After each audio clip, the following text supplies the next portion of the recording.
우리가 여호와께서 야곱에게 복 주신 대목, 창세기 29장 30절에서부터 30장 43절까지인데 그 가운데 전반부 언약의 자녀들을 주신 단락을 살피는 중입니다. 오늘은 그 마지막 부분입니다. 줄거리 보시죠. 14, 15절 라헬이 합한초를 바꿔서 레아들어 남편과 동침하게 제안을 합니다. 16절부터 21절까지는 야곱이 레아와 동침하고 레아가 자녀들을 낳는 이야기인데 17절에 하나님이 레아를 들으셨다 하는 중요한 표현이 거기 있습니다. 그리고 22절부터 24절까지는 하나님이 라헬도 생각하셔서 라헬이 요셉을 낳게 하셨다 하는 이야기입니다. 지난 시간에 두 자매가 시기심에 자녀 낳는 경쟁을 벌였던 것을 살폈습니다. 라헬이 빌하를 통하여 두 아들을 낳고 내 억울함을 부셨다. 내가 형과 경쟁하여 이겼다 했습니다마는 이 라헬의 시기심은 채워지지 않습니다. 시기하는 마음은 채우려고 들수록 더욱 자기가 커지는 법이라서 더욱 욕심에 이끌리게 되는 겁니다. 본래 사람은 하나님을 의존하는 존재여서 하나님의 사랑을 깨달아야만 채워지는 법인데 스스로 무엇이 되려 할수록 결국 더욱 텅 빈 상태가 되는 것입니다.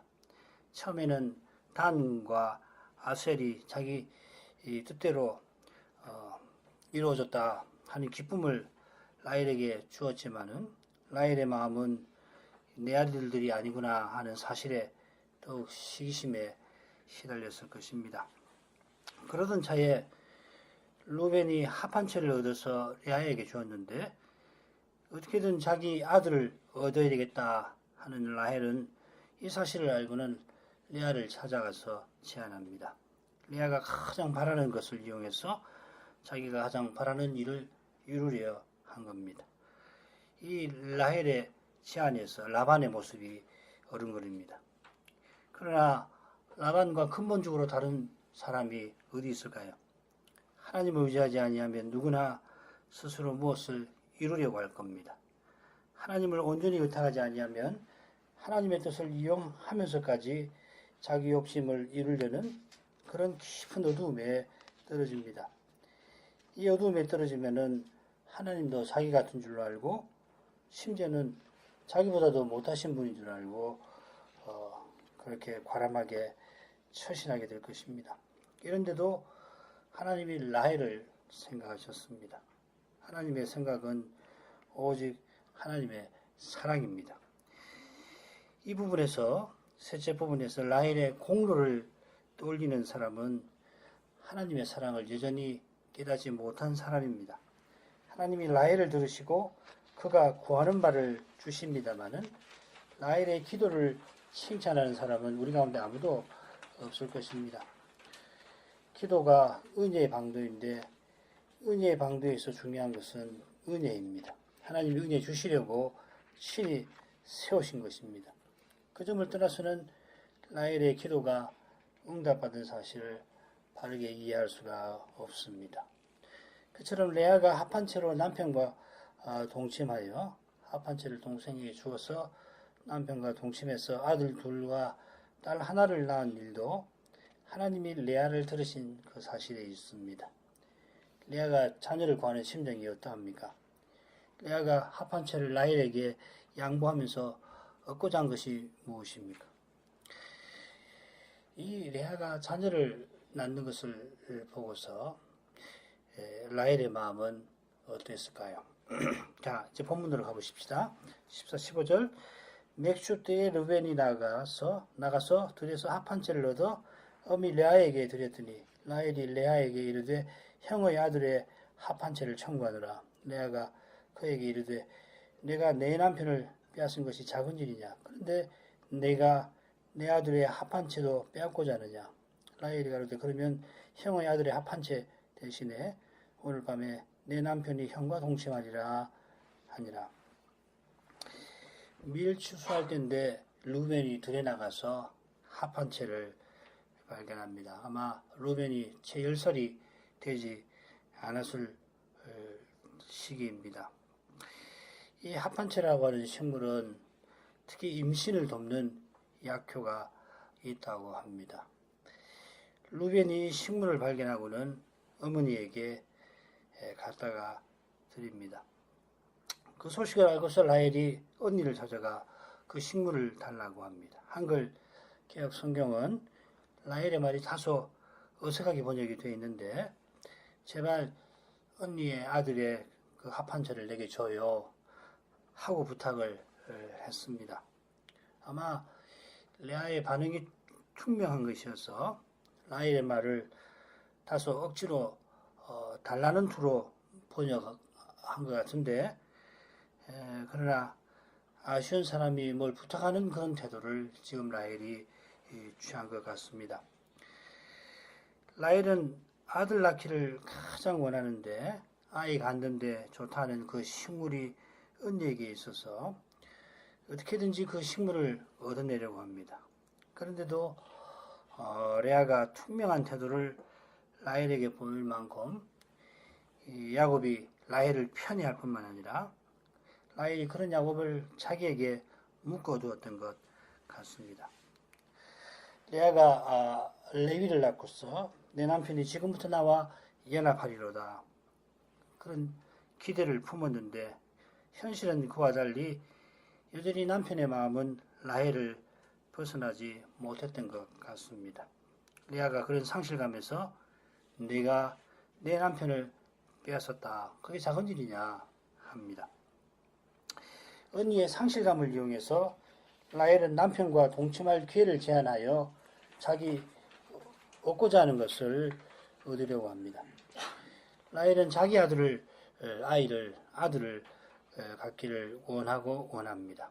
17절을 보면은 레아도 이미 생산을 멈춘 상태입니다만은 남편의 마음을 어떻게든 얻으려고 아이를 낳고자 하는데, 아마 이 무렵에는 야곱이 레아를 아예 가까이 하지 않았던 것 같습니다. 그런 까닭에 자기도 합판체의 약효를 바라긴 하지만은 라헬의 제안을 받아들여야 했던 것 같습니다. 이런 일이 점잖은 그리스도인들에게는 이런 거 어떻게 성경에 기록되어 있나 거북해할 수가 있습니다만은, 아이 낳는 일이 언약에서 오늘날과 달리 매우 중요했던 저 옛날의 형편을 살피면은 이 일이 덜 거북해질 뿐만 아니라 점잖은 윤리의 껍질 안에 있는 인생의 근원적 연약함과 추악한 죄를 본다면은 성경이 이런 일을 기록한 뜻을 겸손히 받아들이게 될 것입니다. 레아는 들에서 돌아온 야곱을 자기 처소로 맞이합니다. 16절, 저물 때에 야곱이 들에서 돌아오매 레아가 나가서 그를 영접하며 이르되 내게로 들어오라, 내가 내 아들의 합한 채로 당신을 샀노라. 그 밤에 야곱이 그와 동침하였더라. 밀주수 때라 저물도록 땀 흘려 일했을 야곱인데 고단한 몸으로 들에서 돌아왔습니다. 돌아오는 이 야곱을 레아가 나가서 맞이합니다. 야곱은 아마도 다소 뜻밖이었을 겁니다. 레아가 자신을 맞이한 것도 뜻밖이었는데 전혀 생각지 못한 일이 기다립니다. 아내가 남편 맞이하는 일이야 너무도 당연한 것입니다만은 지금 레아가 쓰는 표현은 부부 사이에 결코 흔치 않은 것입니다. 내가 당신을 샀노라 했는데 원문은 같은 뜻입니다만 참으로 내가 당신을 고용해노라, 품꾼으로 샀노라 하는 뜻입니다. 16절부터 18절에 보면 이 샀다는 말, 히브리 말로는 사카르라는 말인데 동사로는 고용하다 하는 말이고 명사로는 품삯이라는 말이에요. 이 낱말이 3번 나옵니다. 이사갈에도 있는데 그 빼버리면 3번 나옵니다. 그런데 이 낱말이 이 단락에 4번 더 나옵니다. 그리고 31장 7절, 8절, 41절에도 나오고 비슷한 낱말이 29장 15절에도 나옵니다. 이 낱말들은 뭐냐면 라반이 야곱을 품꾼으로 부린 것을 가리킬 때 쓰는 말인데, 마치 그런 처지의 이 야곱을, 지금 남편인 야곱이 그런 처지인데 레아가 비슷하게 대하는 듯 합니다. 물론 레아의 마음은 남편을 갈구합니다마는 야속한 남편을 향하여 레아의 입은 총명한 말을 냅니다. 이런 자신이 레아도 무척 싫었을 겁니다. 그런 점에서 야곱이 동침했다는 표현을 살펴봐야 합니다. 이 표현이 사용된 사건들이 창세기에서는 뜻밖에도 거의 다 정상적인 부부관계가 아닙니다. 정상적인 부부관계에서도 이 말을 쓰거든요.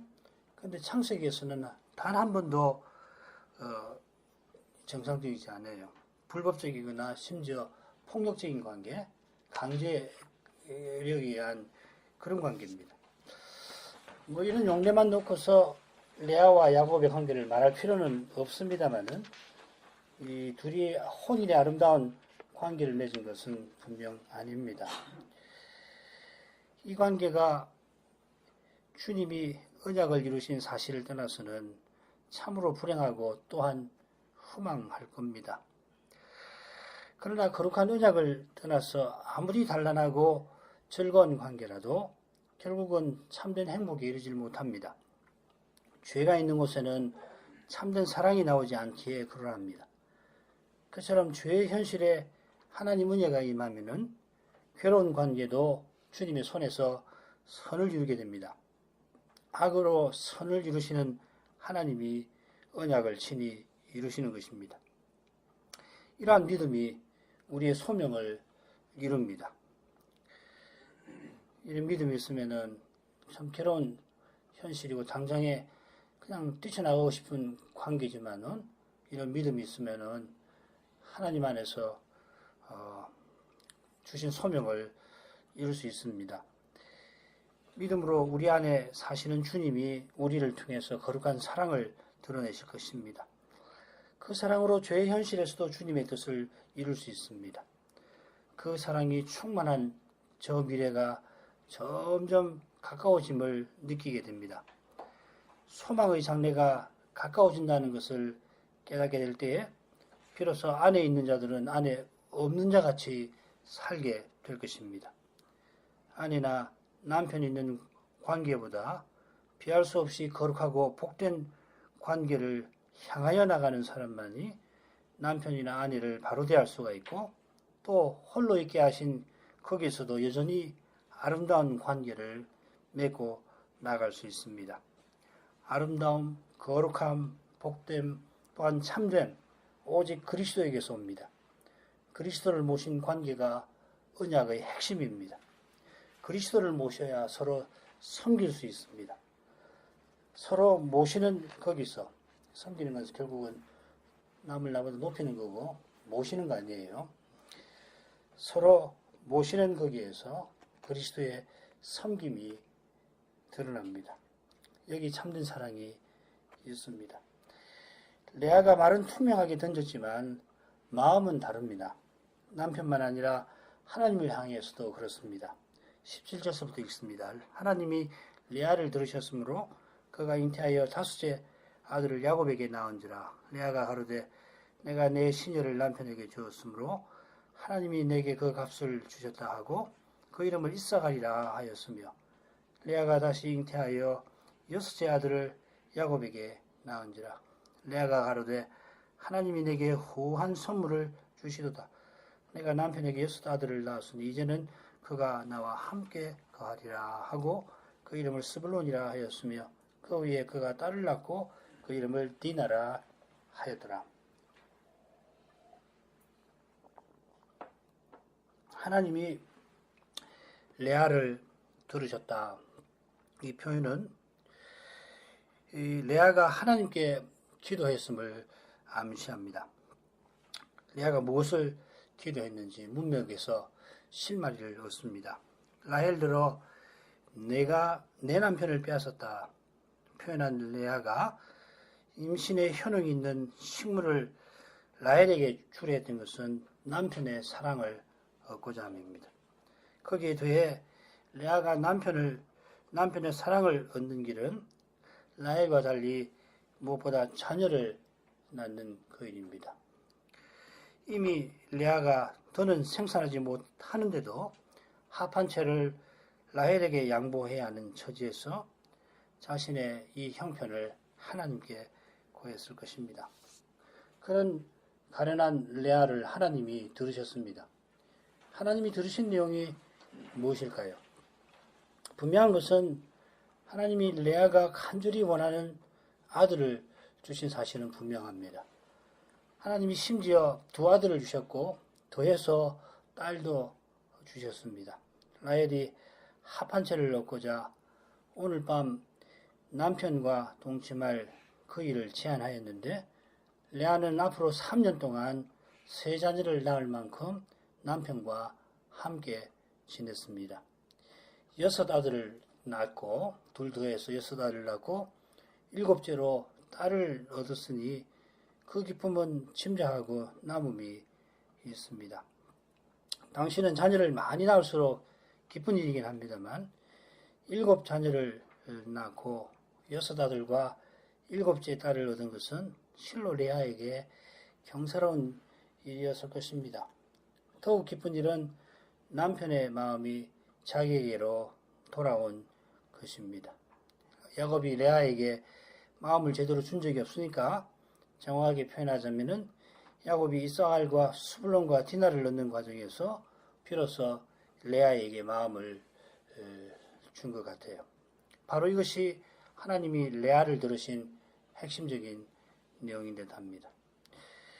레아가 가장 원하는 것이지만 가장 바랄 수 없던 그때에 하나님이 기도를 들으셨습니다. 바로 이것이 이 들으심입니다. 우리가 기도할 자격, 심정도 주님에게서 받듯이 주님이 들으시는 일도 그러합니다. 너무도 당연한 말씀입니다만은 우리가 기도하니까 하나님이 들으셔야 하는 것 아닙니다.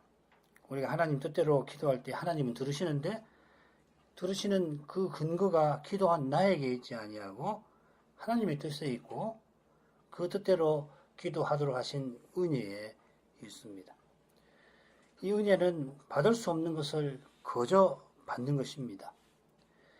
은혜 받을 공로 이런 말만큼 모순인 게 없듯이 우리의 생각을 넘어서서 은혜는 내려오는 것입니다.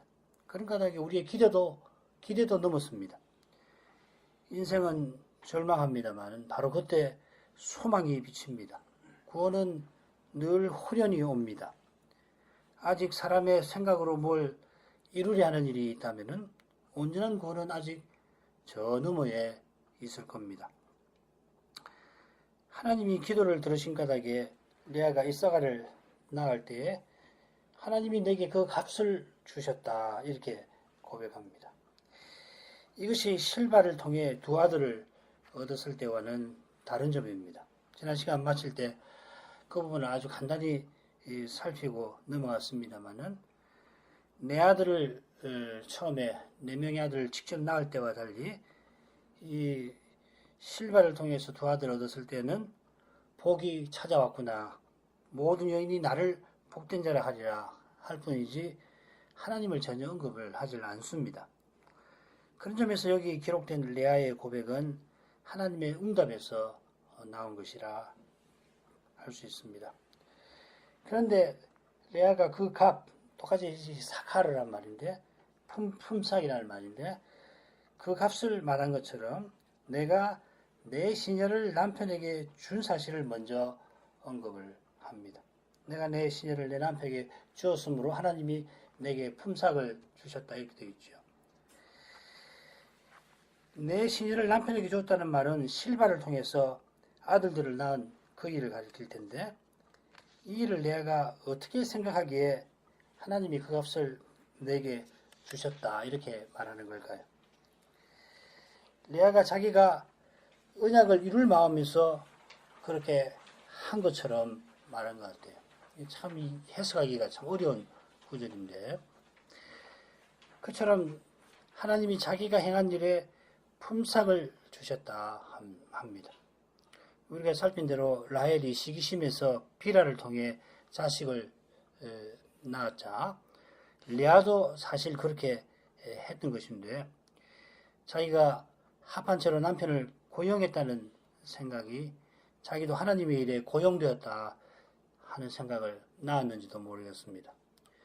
그러나 남편을 고용한다는 생각, 말이 실은 남편을 갈구하는 마음에서 왜곡되어 나온 것처럼 아들을 낳은 일로 자기가 품삯을 받았다는 이 왜곡된 생각이 연약한 레아에게, 남편의 사랑을 전혀 받지 못한 레아에게서 생긴 것 같습니다.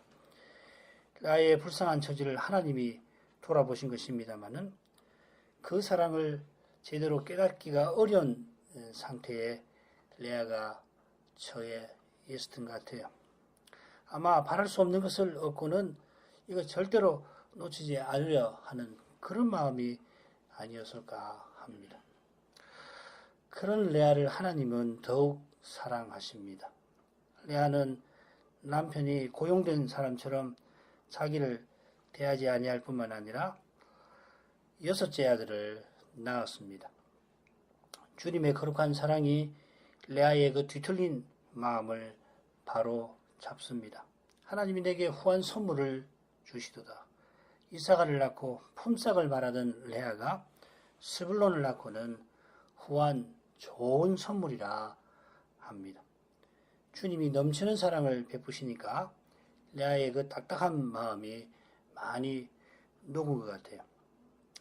이제 남편이 나와 함께 가리라 했는데, 이 거한다는 번역도 괜찮습니다만은, 이 낱말이 이 히브리 말로는 자발, 사발인데, 이 스불론이라는 이름과 붙어 있고, 본래는 이 낱말이 공경한다, 존경한다, 존중한다는 말입니다.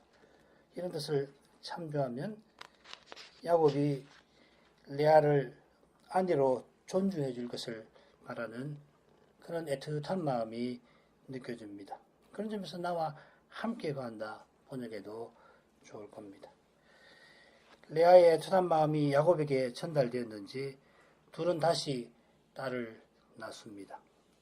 딸의 이름이 디나인데 아마 이 단이라는 이름과 비슷한 뜻일 겁니다. 판단 혹은 신원, 억울함을 푸시는 거, 이런 뜻일 겁니다. 디나 외에도 야곱에게 딸이 있습니다만은 이 디나만 이름이 언급된 것은 곧 나올 저 불행한 사건과 붙어 있습니다. 디나의 사건을 비롯해서 불행한 일들이 앞으로 야곱의 집에 계속 들이닥칠 겁니다만은 하나님의 사랑이 야곱의 편애로 딱딱하고 삐뚤어진 레아의 마음을 녹여 바로 잡으신 것처럼 그 사랑이 인생의 죄로 무너질 이 언약의 사이를 붙들어 주실 겁니다. 죄의 무서운 권세가 드러나는 때는 물론이고 믿음으로 주님의 뜻을 받드는 때에도 주님의 사랑이 우리에게 절실합니다.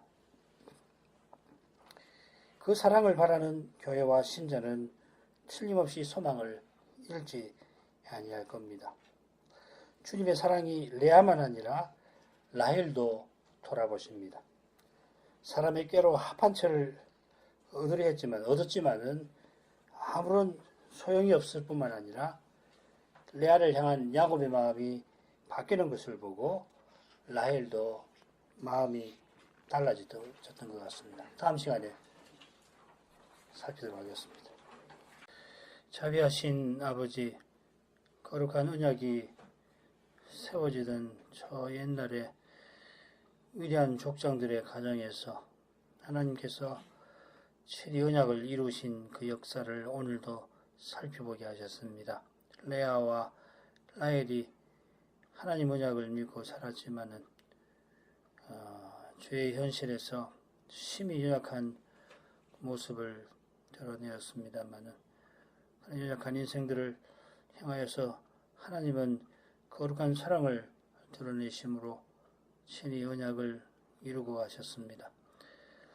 만일 인생뿐이었다면은 야곱의 가정은 곧 갈라지고 또 무너지지 않을 수가 없었겠습니다만 그런 형편에 있었을 때에도 하나님은 족장과 그 아내들의 믿음을 붙들어 주셨습니다. 그처럼 그들의 자식들도 부모와 똑같이 주의 포로처럼 되어 동생을 죽이려고 하였습니다만 하나님께서는 요셉과 함께 하셔서 이런 아들들을 회개하게 만들어 주시고 언약의 사회로서 나가도록 하셨습니다.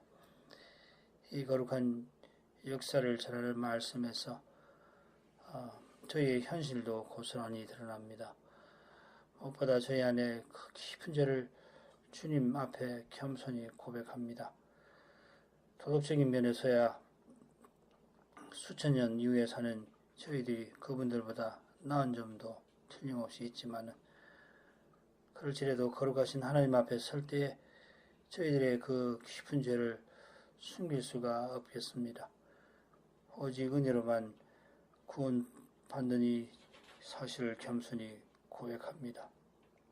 자비하신 아버지, 복음의 거룩한 그 빛을 주님의 교회들에 늘 비추어 주셔서 사람이 무엇을 이루려 하는 그 어두운 데에서 자꾸 벗어나게 해주시기를 구합니다. 예수님을 믿고 사는 실질이 그리스도의 거룩한 인격과 거룩한 그 사랑으로 드러나서 하나님 나라의 아름다운 모습이 저희 가운데 나타나기를 구합니다. 하나님 나라는 오직 그리스도의 사랑으로만 세워집니다. 나를 사랑하는 이들을 사랑하는 것만 아니라 심지어 나를 미워하는 이들을 사랑하려는 심령만이 주님의 교회의 아름다운 성격을 드러내겠습니다. 그 심정은 주님 앞에서 자신이 얼마나 죄인인 줄을 항상 고백하며 주님 은혜를 구하는 마음에서만 나올 것입니다. 이러한 마음이 저에게 절실하오니 이런 마음을 주시기를 구합니다. 그 마음으로 주님 앞에 늘 겸손하게 되기를 구합니다. 사람으로 행하는 그 모든 것을 철저히 버릴 수 있기를 구합니다. 주님을 위함이다 하지만은 자기 뜻을 이루려 하기가 참으로 쉽습니다. 주님의 뜻을 말하지만 자기 욕심을 채우기가 참으로 쉬운 것을 항상 고백하게 해주십시오. 거룩하신 아버지, 저에게 친히 보이신 그 거룩한 뜻들이 결코 허망하게 되지 않을 줄 믿습니다. 그처럼 주님은 저희 생각이 미치지 못하는 그러한 방식으로 그 뜻을 이루어 가실 것입니다. 친히 이루실 것입니다. 다만 아무것도 아닌 저희를 그 뜻에 써주시기를 구합니다. 그 뜻이 다 이루어져서 약속하신 그 복에 저희도 나아갈 수 있기를 구합니다. 함께 주의 말씀을 순전히 받고 그 말씀으로 한 마음으로 기도하며 주님을 찬송하며 살기를 기도합니다. 오직 주님만 영광을 받으시기를 구합니다. 자비로우신 아버지, 저희들 가운데 병든 이들과 연약한 이들과 외로운 이들을 아버지의 사랑으로 살펴주시기를 기도합니다. 교회 어려운 현실에 힘들어하는 이들을 붙들어 주셔서 끝까지 믿음의 길을 걷게 해주시기를 기도합니다. 젊은이들이 이런 현실에서 인생의 죄의 깊이를 깨닫고 죄인을 위하여 십자가를 지신 그 그리스도 안에서 소명을 더욱 깨닫게 되기를 구합니다. 그 주님이 소명을 이루어 주심을 깨달아서 주님 안에서 견고한 믿음 될 수 있기를 구합니다. 핍박 받는 믿음의 형제들을 위하여 간구합니다. 주님이 다메섹 가는 길에 어찌하여 바울 네가 나를 핍박하느냐 하셨던 그 말씀이 이분들이 사람으로서 견딜 수 없는 그런 현실을 견딜 수 있게 해 주십시오. 저희 자매교회들이 주님이 부르신 그곳에서 복음을 전파하며 하나님 나라를 드러내며 살아갈 때 그 길에 함께 하셔서 그 일에 복 주시기를 기도합니다. 예수님의 이름으로 기도합니다. 아멘.